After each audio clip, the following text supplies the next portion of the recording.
All right. Well, first of all, thank y'all for coming and being here today. I know it's kind of short notice, but everything has been since Saturday. So what we're working on is Saturday, September the 11th, Saturday morning, approximately 9 a.m. My office received a call in reference to a possible burglary at 1160 Riggins Mill Road here in Twiggs County. At the residence of Mr. Fred and Peggy White. That was the first call that we got while the deputies were there investigating that call.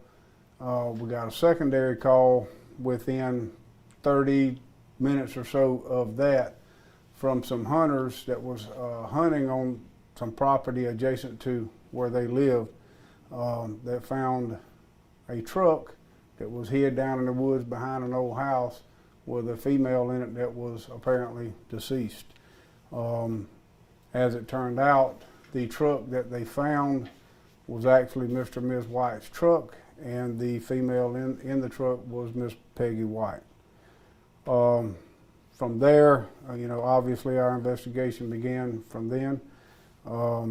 Mr.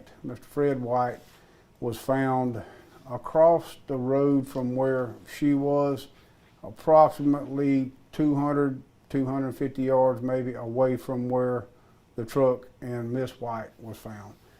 He was across the backside of a field up in the edge of the woods. So that's what we've been working since then.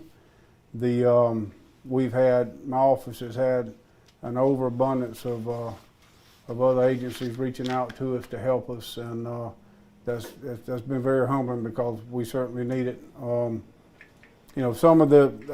probably miss somebody, but I'd like to take an opportunity just to name off some of these agencies that have been here from the beginning and they're still here. The GBI Region 13, the Perry Office, Bibb County Sheriff's Office Gang Unit, the GBI and Ocmulgee Drug Task Force Gang Unit, the Department of Community Services, Georgia State Patrol out of the Dublin Post, Post 20, FBI Macon Office, ATF Macon Office, and the Macon Regional Crimestoppers. It's been a large undertaking for us and the family as well. We've been continuously interviewing people and running every leads that we can find, and when we can't find them, what we've been doing is generating them. So we're not going to stop until we have the person or persons that's responsible for it in custody. As of today, I am able to tell you that there is working together with Macon Regional Crimestoppers, the Sheriff's Office and Crimestoppers. We've been able to put together a $10,000 reward that's being offered for the identity and of the person or persons responsible for their identity and the arrest of the person that's responsible for Mr. and Ms. White's murder. So we're going to be getting you that information to give out. If anybody has any information that they think would be helpful, once they see the pictures or video, we're asking them to please call the Crimestoppers, Macon Regional Crimestoppers. The number will be there for them. If they don't have the number, that number is 478-742-2330. For any information they have or just think they may have that would help us, we would appreciate it. That's pretty much what we're doing. Okay, and I did have one question. Is this something, I guess, what was the reaction of the community and everyone, to this happening, in this small community here? Well, obviously, a lot of the community was, and some still are concerned, obviously, for the safety of the community as a whole. We feel like this incident is going to be, it's an isolated, targeted incident. We know it's not a a random thing. So as far as that goes, the community's safe. As far as that goes, I would say just normal, whatever everybody does normally to protect their homes and, you know, keep a vigilant eye out to continue to do that. But this incident is going to be isolated. It's going to have been a targeted issue.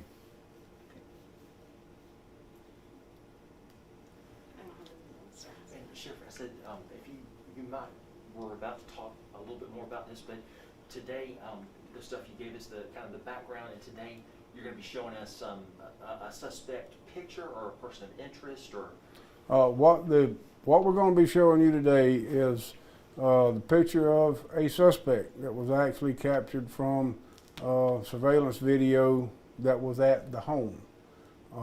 So the person that's in the picture that we'll show you and you'll see, that person is the suspect. And like, as I said, that comes from a surveillance camera that was actually at Mr. and Ms. White's home.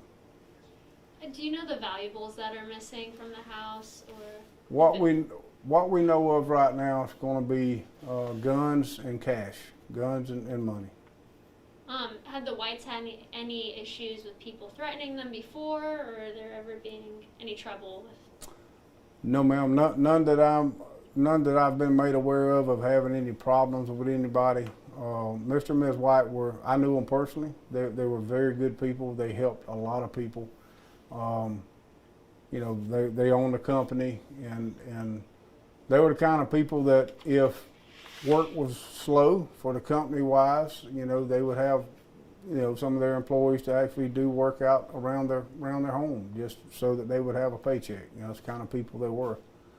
So it's personal for me. I knew them personally, and they were good people. I can't understand why somebody would do this to a couple like that. They're very, very good people. And do you think there's any connection with the White's construction business in this burglary? Right now, everything's suspect. It's hard to tell. Until we can narrow this down a little more, everybody and everything is possible. So I don't have anything that would lead me to believe that. Okay, one last question. Do you think it was an actual burglary or staged, perhaps? Actual burglary or perhaps staged? No, there was a burglary at the house, but it's going to be it's a burglary / robbery. It was an intended, isolated, targeted issue. That's what they went there for, was to burglarize the home and commit robbery of the things that was taken. That's what happened. That's it. He's gonna play y'all the video. If you want to film that, you can, and we're gonna give you a disc of it as well. He'll play it how many times you need him to play it. It's only about 5 seconds. Yeah, there's a little bit of a glare. Hit the light over. Oh, sorry. I am so sorry. I thought you